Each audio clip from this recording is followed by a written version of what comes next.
Voilà, deuxième partie de la vidéo, puisque nous sommes mercredi 26 mai 2021, il est 11h58. Donc je continue la lecture des écrits du Colbrun. Des émissaires du pharaon vinrent parmi les esclaves sur les rives salées, mais ils furent retenus par un souffle de feu. Un grand nuage s'étendit au-dessus des émissaires et obscurcit le ciel.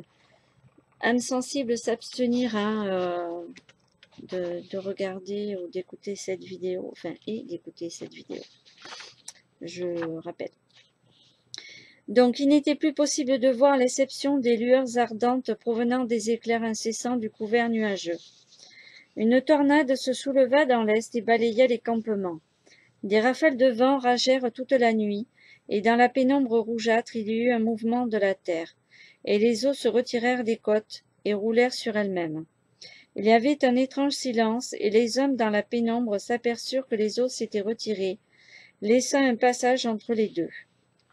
Je pense qu'il y a un film sur un des pharaons, puisque c'est Moïse et Akhenaton, d'accord. Je pense qu'ils ont dû, pour le film, s'inspirer de ceci. Donc la terre s'était soulevée, mais était dérangée et tremblait. La voie n'était pas droite et stable. Les eaux tout près étaient tourmentées comme l'eau versée dans un bol, pardon. Seul le marais demeurait calme. De la corne du destructeur provint un son hautement strident qui rendait les hommes sourds. Les esclaves faisaient des sacrifices de désespoir. Leurs lamentations étaient fortes.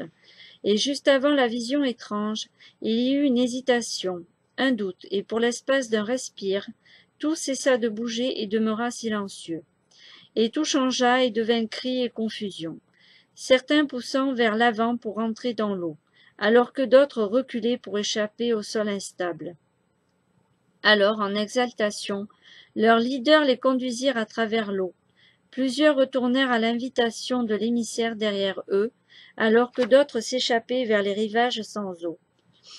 Tout cessa de bouger, à nouveau sur la mer et la rive. Mais derrière, la terre trembla, et des éboulis firent de grands bruits. La colère du ciel se dirigea au loin, et se tint au-dessus des deux émissaires. L'émissaire du pharaon gardait son rang, fermement résolu devant l'étrange et effrayante vision, et indomptait la furie qui rageait à leur côté. Des visages livides éclairés sombrement par l'ardente couverture. La furie s'arrêta et il y eut un silence. Le calme s'étendit à travers la terre lorsque l'émissaire du pharaon se tint sans mouvement dans la lueur rougeoyante. Alors, avec un cri, les capitaines reculèrent et l'émissaire se souleva devant eux. La couverture de feu qui couvrait le ciel s'était roulée dans un nuage noir qui s'étendait. L'eau était brassée, mais ils suivirent les malfaisants jusque de l'autre côté des grands remous. Le passage était instable avec l'eau qui surgissait de partout et le sol qui bougeait. Ici, dans la brume du tumulte des eaux, le pharaon lutta contre le dernier des esclaves et l'emporta. Il y eut ensuite un grand carnage dans les sables, les marais et l'eau.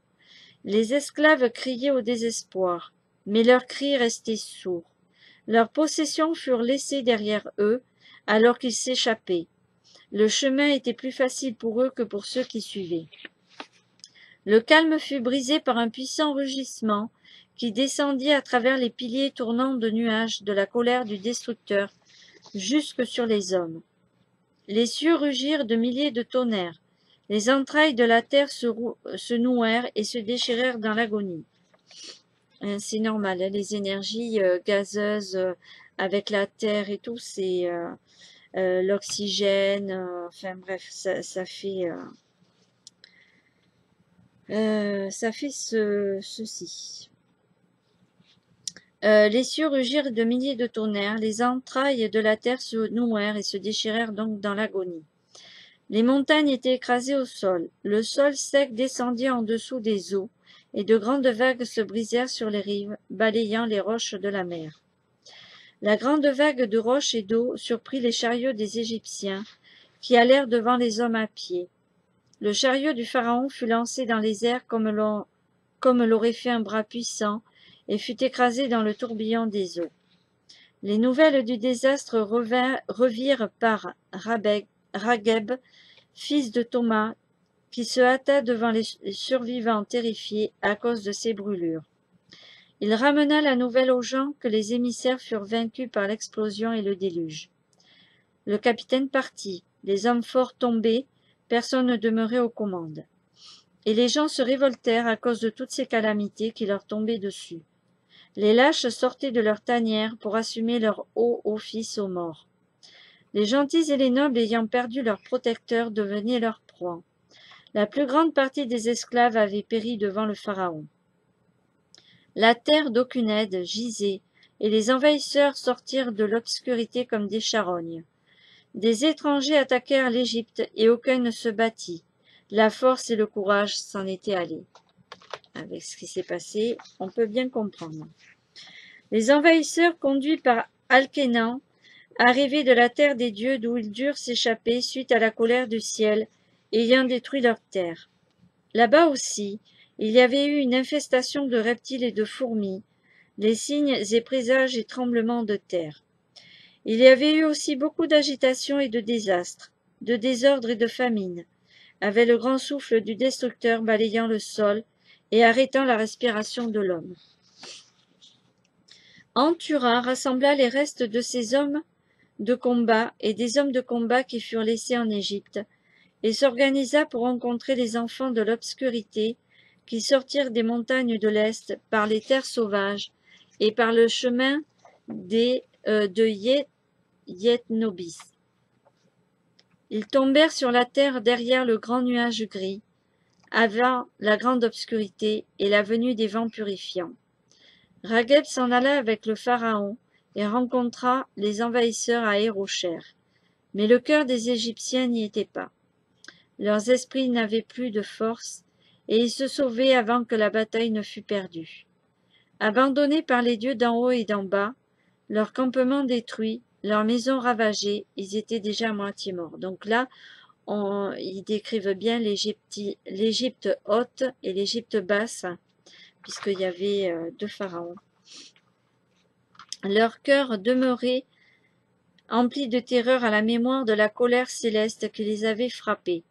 Ils continuaient d'être hantés par les souvenirs de ces visions effrayantes du destructeur et ne savaient plus ce qu'ils faisaient. Le pharaon ne retourna pas à sa cité. Il perdit son héritage et fut saisi par un démon pour plusieurs jours. Son épouse fut polluée et ses revenus fondirent.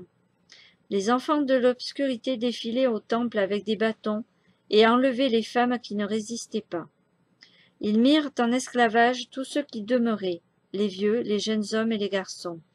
Ils opprimèrent le peuple et leur délice était la mutilation et la torture. Le pharaon abandonna ses espoirs et s'échappa dans les terres sauvages au-delà de la province au lac, vers le sud-ouest. Il vécut une bonne vie à travers les nomades du désert en écrivant des livres. Le bon temps arriva encore et même sous le joug des envahisseurs, les vaisseaux naviguaient toutes voiles dehors. Alors là, on parle de vaisseaux, toutes voiles dehors, ce sont les bateaux.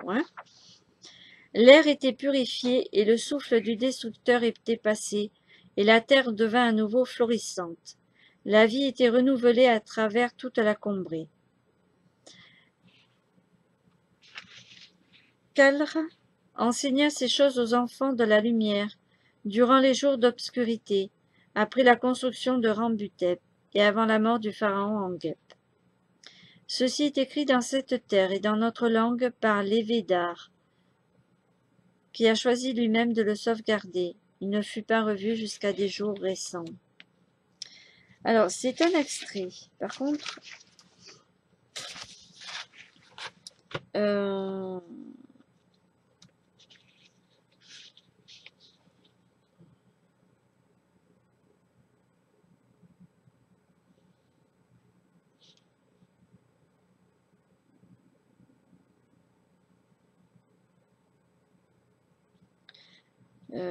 j'essaie de retrouver. Excusez-moi, j'essaie de ne pas faire trop longue la vidéo.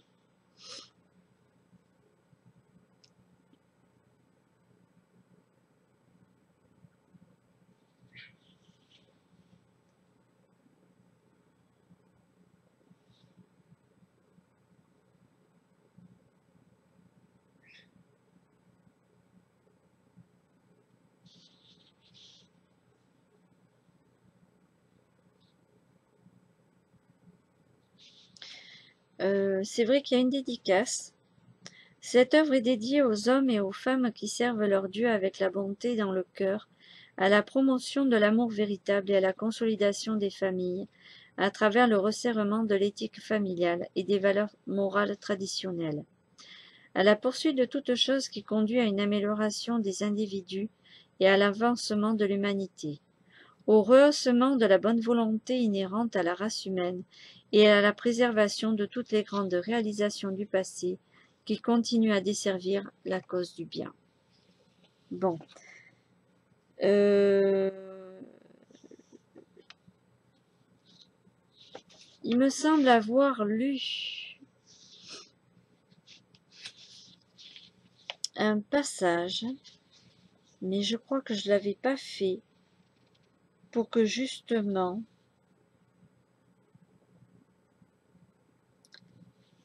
il soit dit maintenant. Alors,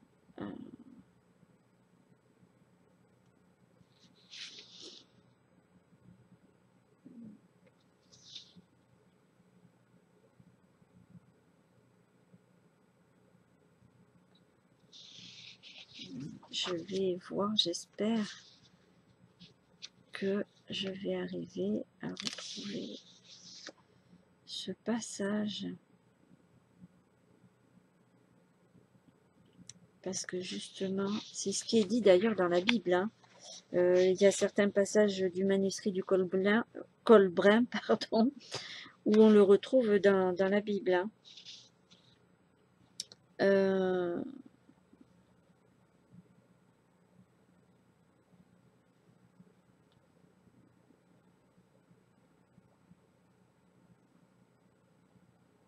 Voilà. Alors les hommes seront malades facilement dans leur cœur remplis de doutes et d'incertitudes, les poussant à la recherche de réponses. Donc là, ce message-là, c'est pour ces gens, ces 1% ultra riches, c'est qu'ils écoutent bien parce que c'est exactement ce qui risque d'arriver si ils ne font, enfin, s'ils font marche arrière, tout ça sera évité. Mais alors, ils posséderont de grandes richesses, mais seront pauvres dans leur esprit. Le ciel tremblera et la terre bougera, et l'homme tremblera de frayeur, et pendant que la terreur marchera avec lui, les signes avertissant de la venue prochaine de la fin lui apparaîtront. Ils arriveront doucement, comme des voleurs de tombes. Les hommes ne les reconnaîtront pas pour ce qu'ils sont, et l'homme sera déçu. L'heure du destructeur sera sous la main. Ce jour-là, les hommes auront le grand livre devant eux, et la connaissance sera révélée.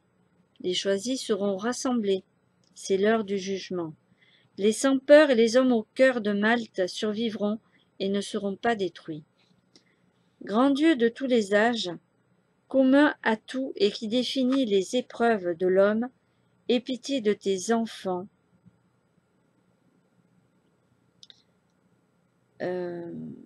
Dans ces jours de sort malheureux, l'homme doit souffrir pour être grand, mais n'accélère pas son développement indûment.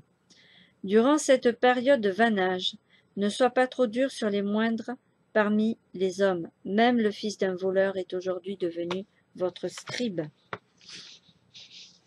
Alors,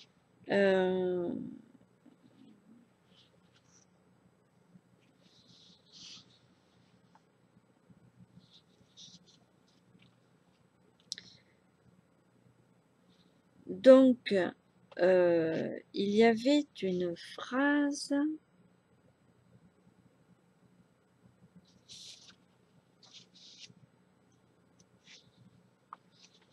Il y avait une phrase.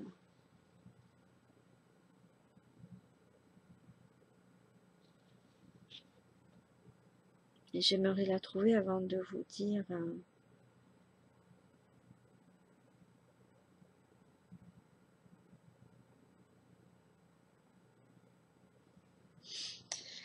Alors moi je pense, quand je lis ça, je pense à l'histoire de la planète X, hein, c'est donc du repris sur les jours de ce qui s'est passé décrit donc dans les manuscrits du Colbrin.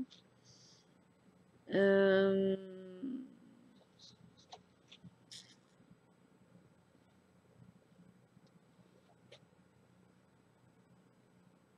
D'ailleurs, ils avaient prédit, hein, les leaders d'esclaves avaient averti d'arrêter de faire ce qu'ils faisaient, hein, au niveau de tout ce qui est technologie de l'époque. Euh,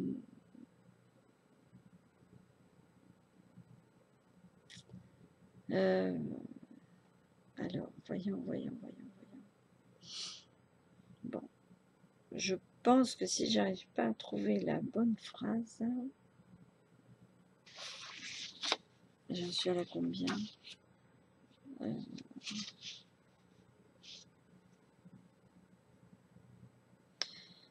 Bon.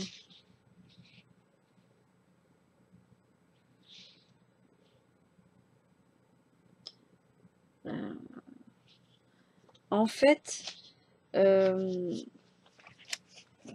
pas à le retrouver. Je sais pas. Il me semblait que c'était là-dessus.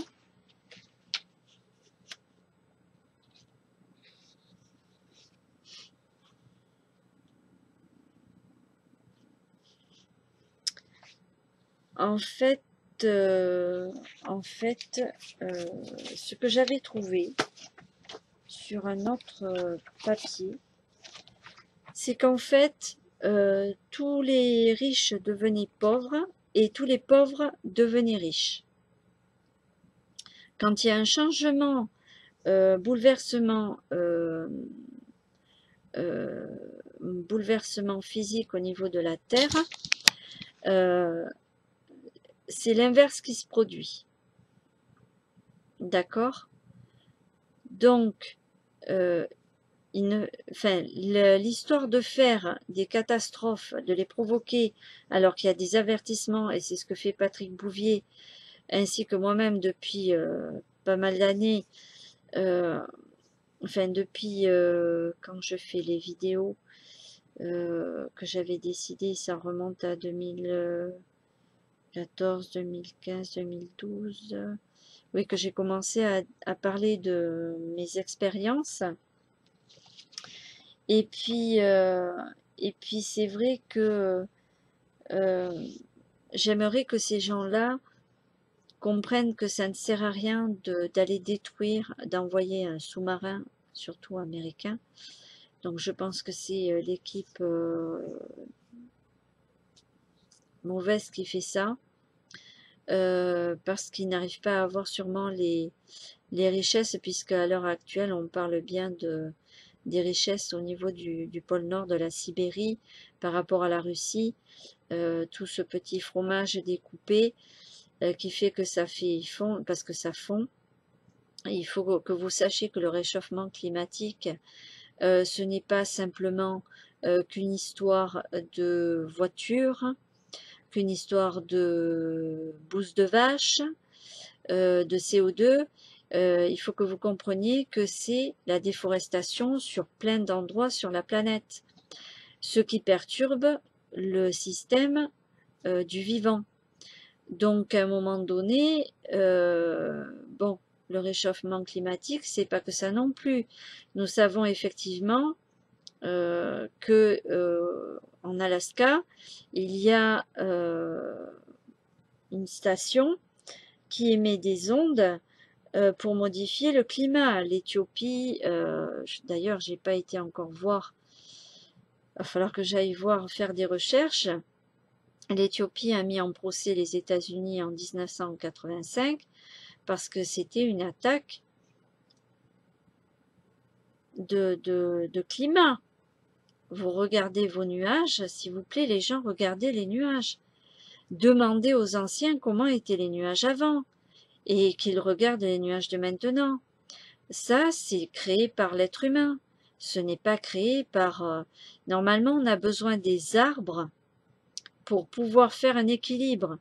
Donc, si on casse, en fait, c'est à se demander si aussi ils veulent pas dépeupler à cause de ça. Alors que si on regarde bien les superficies des villes par rapport aux villages, on se rend compte qu'il y a beaucoup plus de verdure que que de villes qui polluent. Maintenant, il y a des entreprises. Ce qui pollue aussi, c'est l'énorme arnaque de toutes ces antennes de téléphonie mobile qui font fondre, ça réchauffe. Hein, il y a une onde, ça chauffe. Vous pouvez dire ce que vous voulez. Ça a commencé, la grippe, on peut le dire, existe quand même depuis 1917-1918. Elle n'existait pas avant. Et ça a été quand ils ont mis les ondes hertziennes à la radio. Donc les gens, réveillez-vous aussi. D'accord? Bon. Donc ces gens-là qui savent pertinemment ce qu'il faut faire chez eux pour éviter ces ondes-là et rester en vie, qui sachent que l'inversion des valeurs, les pauvres vont devenir riches et les riches deviendront pauvres. Mais avec cette catastrophe, malgré un soubresaut qui pointe le bout de son nez,